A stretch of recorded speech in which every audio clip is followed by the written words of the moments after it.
Let me ask you a question. How many times have you chased something that made you feel incredible in the moment, only to feel empty a few hours later?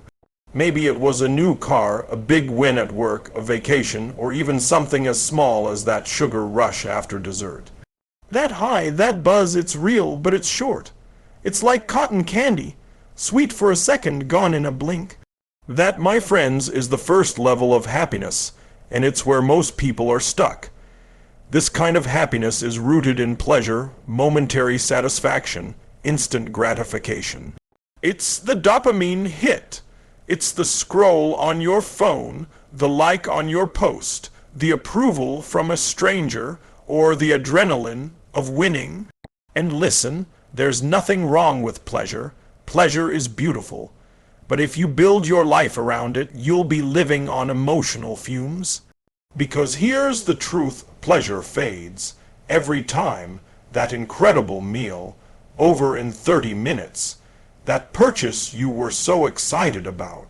A week later, it's just another thing in your house. The praise you got for crushing that presentation feels amazing, but then you're back in the race, chasing the next round of applause. This cycle leaves people drained, wondering why they feel unfulfilled even when their life looks great on the outside. See, the problem isn't the pleasure, the problem is the dependence. We're conditioning ourselves to feel good only when something outside of us delivers it. That means your emotions are no longer under your control. They're being outsourced to external events, people, things. And when those things don't go your way, when life isn't pleasurable, what happens? You crash, you spiral. You feel like something's missing, but nothing's missing. What's happening is you've built your inner world on a foundation that was never meant to last. You've been feeding the body but starving the soul. And if you live here too long, in that first level, it becomes an addiction to stimulation. You need more, bigger, louder, faster, shinier, just to feel okay. You see it in people who can't sit still. People who reach for their phones every 5 seconds. People who can't be alone with themselves. It's not because they're weak. It's because they've never been taught the difference between momentary happiness and lasting fulfillment. They're confusing relief with real joy, and this is what traps so many high achievers. They win, they succeed, they conquer, and yet they still feel like something's missing. That's because the first level of happiness doesn't go deep enough. It can make you smile, but it can't make you whole. When you realize this, when you truly get it, that pleasure is a beautiful appetizer but a terrible main course, you start making different choices. You stop chasing the next fix, and you start creating something sustainable.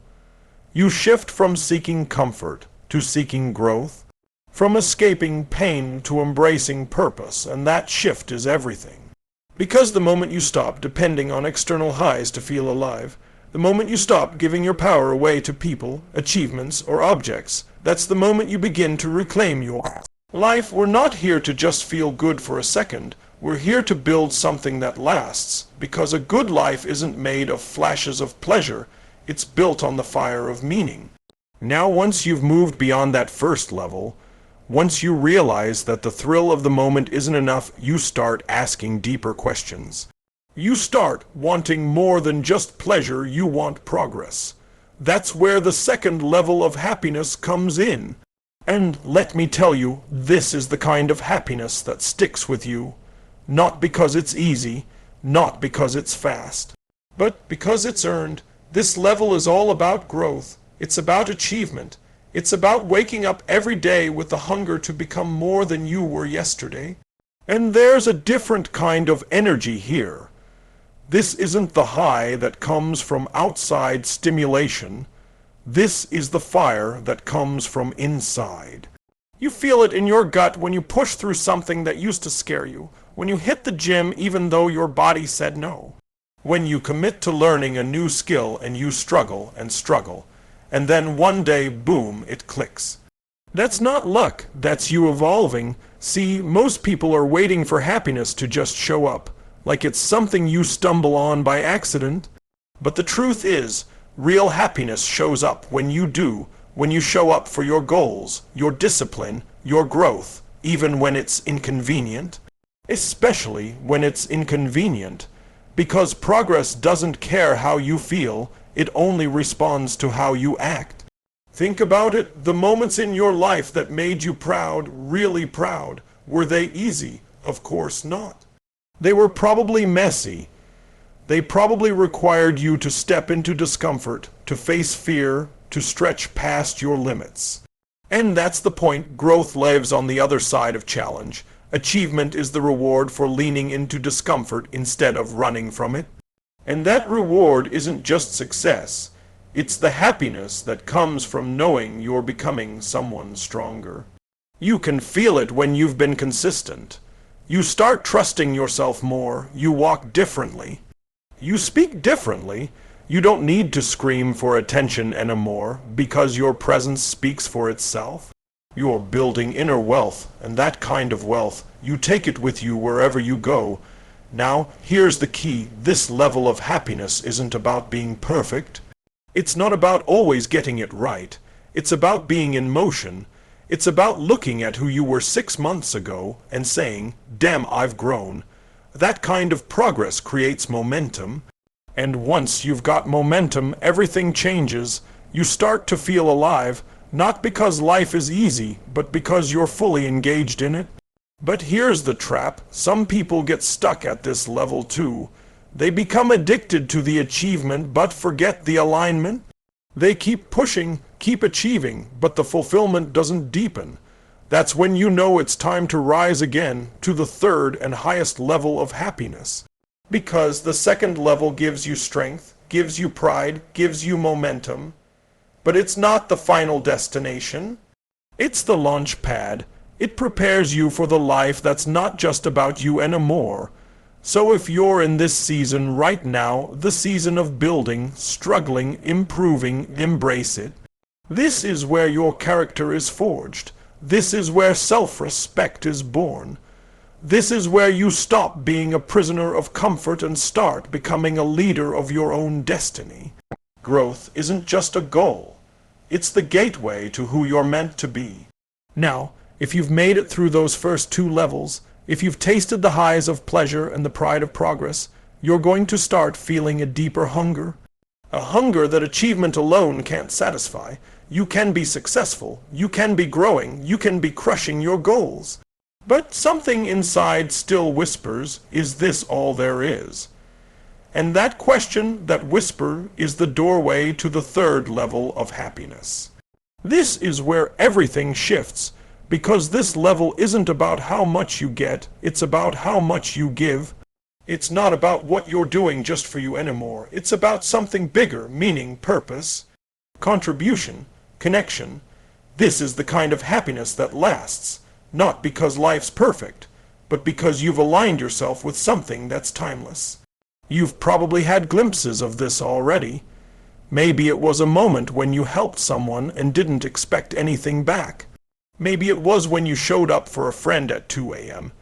Maybe it was when you gave your time, your energy, your presence, and saw how it transformed someone else. That feeling, that quiet fulfillment that fills you from the inside out, that's what this level is all about. And once you feel it, nothing else compares. Because here's the truth. The deepest happiness doesn't come from chasing goals. It comes from living with intention.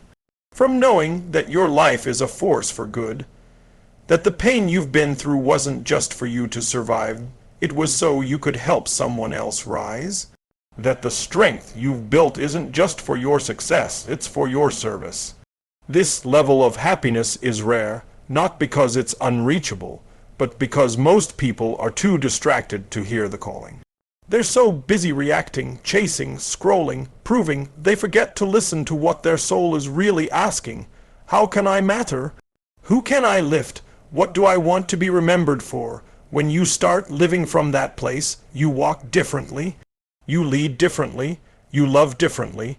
You realize that everything you've been through, the wins, the losses, the breakdowns, the breakthroughs, it all happened for a reason. To prepare you for this moment. to prepare you to give from a place that's real, not performative, to serve, not to impress, to lead, not for applause, but for impact. And this doesn't mean you have to start a foundation or save the world. Contribution can be as simple as being fully present with your kids, listening without judgment, loving without conditions, living your values so deeply that others are inspired just by watching you. That is contribution, that is power. When your life becomes about more than just your needs, when you connect your daily actions to something beyond yourself, something lights up in you. That's when life stops feeling like a grind and starts feeling like a gift.